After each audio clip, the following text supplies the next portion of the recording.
All right, हमने यहाँ पर पाइथन से स्टार्ट किया था, फिर हमने सीखा जेंगो, उसके बाद सीखा हमने HTML, CSS और अब हम स्टार्ट करने वाले हैं जावा स्क्रिप्ट। हमने करवाया था यहाँ पर पोल और हमें रिजल्ट मिला था कि हमें जावा स्क्रिप्ट का ट्यूटोरियल स्टार्ट करना चाहिए for the beginners, for the intermediate, for the advance level. ठीक है, तो स्टार्ट करेंगे हम बिगिनर से, फिर उसके बाद धीरे धीरे करके अपना एक जो स्तर होता है अपना एक लेवल ऊपर करेंगे एंड फिर उसके बाद हम उसके फ्रेमवर्क सीखेंगे, जैसे रिएक्ट हो गया, नोड जेएस हो गया, एक्सप्रेस जेएस हो गया, उसके बाद नेस्ट जेएस हो गया, नेक्स्ट जेएस हो गया। तो दोस्तों स्वागत है आपका हमारे चैनल कोडिंग इंडिया में। मैं हूं आपका दोस्त दिगंबर और हम यहां पर जावास्क्रिप्ट का ट्यूटोरियल स्टार्ट करने वाले हैं। और आज के इस वीडियो में हम बात करेंगे कि जावास्क्रिप्ट की जरूरत क्यों पड़ी थी मार्केट में, क्यों बनाई गई थी और ये अभी भी इतनी स्टिल रेलिवेंट क्यों है। तो दोस्तों न्यू प्रोग्रामिंग लैंग्वेज सीख रहे हैं और उसकी हिस्ट्री ना पढ़ें और खास करके जावास्क्रिप्ट की हिस्ट्री ना पढ़ें, ये कैसे हो सकता है? क्योंकि जावास्क्रिप्ट तो पूरा रेवोल्यूशन लेकर आई है वेबसाइट डेवलपमेंट में। पहले के जब 1990s में क्या होता था, जो वेबसाइट्स होती थी वो स्टैटिक वेबसाइट होती थी, सिर्फ HTML एंड CSS का यूज करके वेबसाइट बनती थी। बट फिर जब से जावास्क्रिप्ट आया एंड आप सबको दिख रहा है आजकल की वेबसाइट कैसे बन रही, कितनी खतरनाक वेबसाइट्स बन रही है। जैसे अब फ्रेमवर्क्स मार्केट में कितने और किसके हैं, सिर्फ जावास्क्रिप्ट के ही तो हैं। जैसे रिएक्ट हो गया, नेक्स्ट हो गया, नेस्ट हो गया, नोड हो गया, एंगुलर हो गया, एक्सप्रेस हो गया, 3JS हो गया, D3 हो गया, कितने वो फ्रेमवर्क भरी पड़ी है मार्केट सिर्फ जावास्क्रिप्ट के फ्रेमवर्क के कारण, जावास्क्रिप्ट के प्रोग्रामिंग लैंग्वेज के कारण। क्यों? क्योंकि जावास्क्रिप्ट उस टाइम रेवोल्यूशन लेकर आई थी। तो बात ऐसी है कि जब 1990s में जब सारी वेबसाइट्स ही डायनेमिक बनती थी तो उस टाइम जो डेवलपर्स थे वो प्रॉब्लम फेस कर रहे थे डायनेमिक कंटेंट का। तो उस टाइम नेटस्केप नाम की कंपनी थी, उसने ये प्रॉब्लम समझी और फिर नेटस्केप के साथ ब्रैंडन एक जो डेवलपर थे उन्होंने जावास्क्रिप्ट को सिर्फ 10 दिनों के अंदर बनाया, सिर्फ 10 दिनों के अंदर। ठीक है, उसके बाद इसको लॉन्च किया गया 1995 में, इसको लॉन्च किया गया। तो जब लॉन्च किया गया तो उस टाइम इसके फीचर्स क्या थे? उसके फीचर्स है क्लाइंट साइड स्क्रिप्टिंग, कि क्लाइंट साइड ही जो ब्राउजर्स थे उसी में कुछ कैलकुलेशन हो जाती थी, फॉर्म वैलिडेशंस होते थे, उसके बाद डायनेमिक HTML जो डोम मैनिपुलेशन होती थी वो थोड़ी बहुत डोम मैनिपुलेशन भी स्टार्ट की। ठीक है, उसके बाद यूजर इंटरेक्शन जो फॉर्म वैलिडेशन होती थी वो स्टार्ट किया इन्होंने एंड कंपटीशन विद जावा। अब उस टाइम जावा बहुत पॉपुलर थी, तो इसकी भी एक इंटरेस्टिंग स्टोरी है, इसका नाम जावास्क्रिप्ट कैसे पड़ा।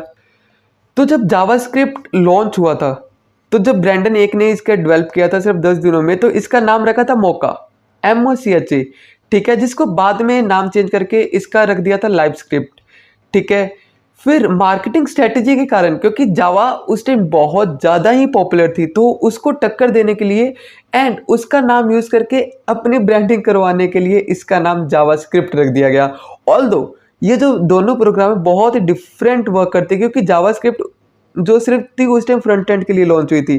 ठीक है, जो थोड़ी बहुत HTML से खिलवाड़ कर, बट उस टाइम जो जावा थी वो सॉफ्टवेयर डेवलपमेंट में थी।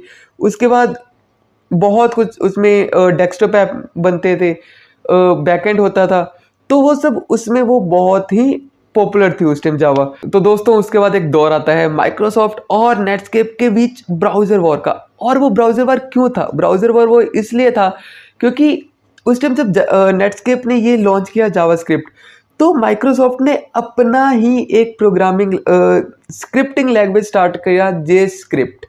ठीक है, जो कि उसने इंटरनेट एक्सप्लोरर में सिर्फ रन किया था एंड ये जो चल रहा था ये नेटस्केप का नेविगेटर ब्राउज़र में चल रहा था, नेटस्केप नेविगेटर ब्राउज़र में। तो उस टाइम ये दोनों पॉपुलर थे एंड जो डेवलपर थे उनको काफ़ी वो प्रॉब्लम होती थी, क्योंकि अगर उन्होंने इंटरनेट एक्सप्लोरर में अगर अपनी वेबसाइट रन करनी है तो उनको जेस्क्रिप्ट की यूज़ करनी पड़ती थी, और अगर उनको नेटस्केप में अगर अपना वेबसाइट रन करना है तो उनको जावास्क्रिप्ट का यूज़ करना पड़ता था। तो नेटस्केप ने ये प्रॉब्लम देखी और इसको फेस करने के लिए वो ले गए अपना केस एक्मा के पास, यूरोपियन कंप्यूटर मैन्युफैक्चरर एसोसिएशन। इसको स्टैंडर्डाइज करने के लिए लेकर गए थे और उसके बाद first standard of JavaScript launch हुआ था। फिर उसके बाद 1997 से लेकर 1999 में थोड़ा सा ना डेवलपमेंट जो इनकी स्लो थी, क्योंकि 1999 में इनका ES3 लॉन्च हुआ था। फिर उसके बाद 2005 में जावास्क्रिप्ट ने लॉन्च किया एजेक्स और उसके बाद तो मार्केट में तबाही मच गई, क्योंकि जो विदाउट पेज रीलोड एजेक्स कर सकता था ना, वो फीचर अब अभी जावास्क्रिप्ट में आया ही नहीं था।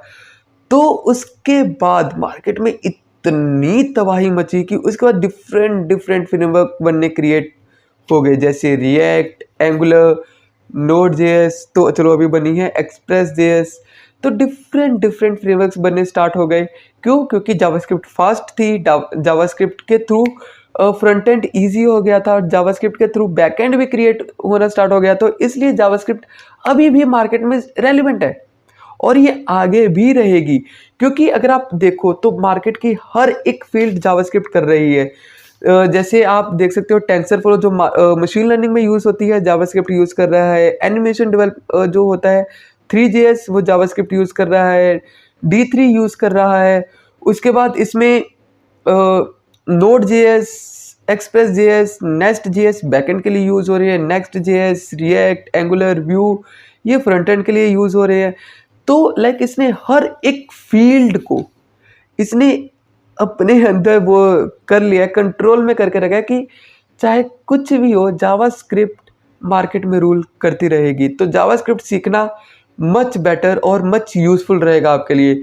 तो दोस्तों नेक्स्ट वीडियो से अब हम देखेंगे इंट्रोडक्शन टू जावास्क्रिप्ट